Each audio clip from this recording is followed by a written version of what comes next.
Alors j'aimerais vous montrer une dernière notion de base en programmation objet, c'est la notion de collection.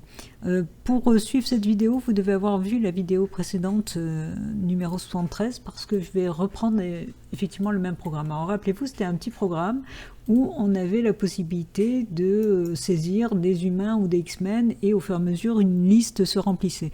Donc là par exemple au niveau de l'exécution, si je saisis donc un login, alors, par exemple professeur X, je précise donc que c'est un X-Men et je précise, donc il y avait le pouvoir qui apparaissait et je précise télépathie, ajouter, il s'ajoute dans la liste.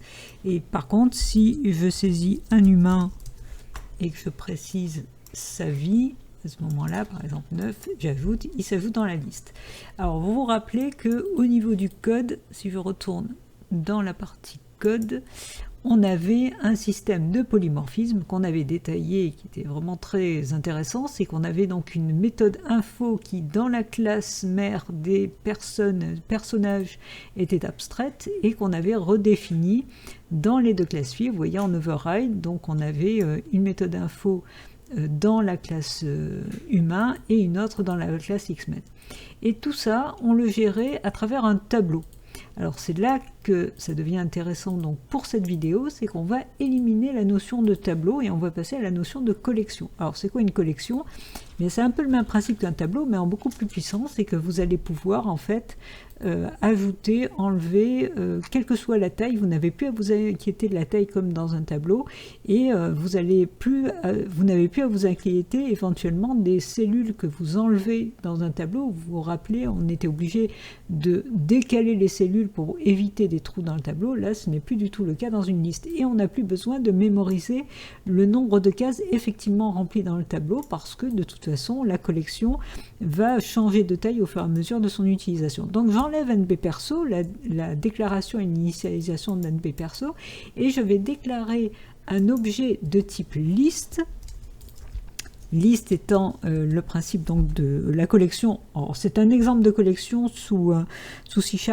Il existe bien de sortes différentes de collections. Et il faut préciser en fait que va contenir, quel type d'objets vont être contenus dans liste. Et bien là, je précise en fait que mon objet, les personnages, est un objet de type liste. Donc vous voyez une liste fortement typée d'objets accessible par index. Et là, on précise chaque objet contenu dans la liste sera un objet de type personnage.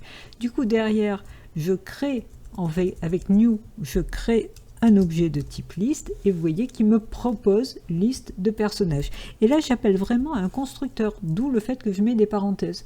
Donc, ce n'est plus un tableau d'objets, mais c'est vraiment un objet unique. Les personnages est un objet unique de type liste, mis à part que cet objet unique contient des objets de type personnage. Alors évidemment, il va me provoquer un certain nombre d'erreurs. On va voir ensemble les différentes erreurs et les corriger. Évidemment, NP perso n'existe plus, donc je suis obligé de lui préciser le nombre d'éléments qu'il y a dans ma collection les personnages. Et ça, je peux l'avoir avec la propriété count, tout simplement, sur les personnages, sachant que vu qu'une liste est de taille variable, il me donnera à chaque fois le nombre d'éléments réellement compris dans la liste. Alors en C#, pour accéder à un élément de la liste, le principe est le même que pour accéder à un élément du tableau, c'est-à-dire qu'il suffit de mettre entre crochets l'indice pour accéder à l'élément. Alors, personnellement, je ne trouve pas ça très joli parce qu'on a l'impression du coup qu'on manipule un tableau alors que ce n'est pas du tout un tableau. Sous d'autres langages comme Java, on va faire un point et puis on va avoir une méthode du genre get qui permet d'accéder à un élément en précisant entre parenthèses l'index de l'élément auquel on veut accéder. Mais bon, là c'est un raccourci d'écriture qui peut être bien pratique, mais il faut bien faire la distinction entre tableau et liste. Par la suite, vous voyez ici j'ai des points rouges qui m'indiquent qu'il y a d'autres erreurs, c'est normal. Alors là, j'incrémentais le nombre de personnages, j'ai plus besoin de le faire puisque j'ai affaire à une liste. Ici, je veux accéder, en fait, je veux dans ma collection les personnages ajouter un nouvel humain. Alors pour cela, je ne vais plus accéder à une case et pour ajouter dans une case précise, mais je vais utiliser la méthode .add. Et le add me permet d'ajouter, vous voyez un objet, il attend un objet de type personnage. Si je lui affecte un new humain, je lui affecte bien un objet de type personnage. Donc pareil pour le cas suivant, je fais un point add et je lui en insère un humain aussi. Et dans le cas d'un X-Men, vous voyez, ici, ça va être strictement pareil, point add. Là, je mets new X-Men et pareil à la ligne en dessous. Donc là aussi, point add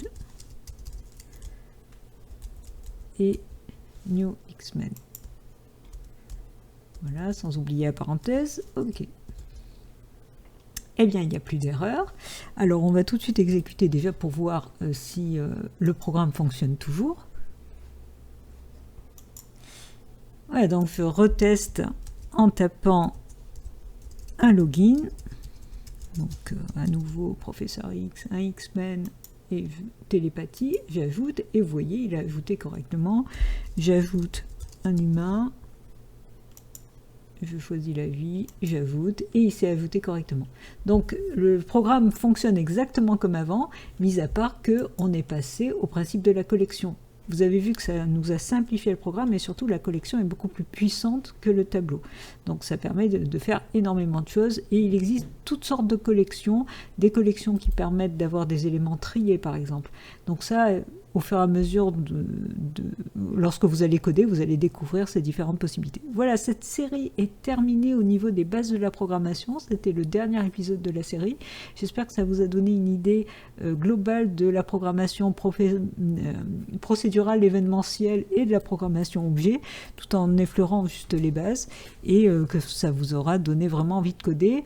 Alors évidemment, je vais enchaîner sur une autre série, je ne sais pas encore laquelle, mais bon, je vous dis de toute façon à très bientôt, et surtout pensez à coder.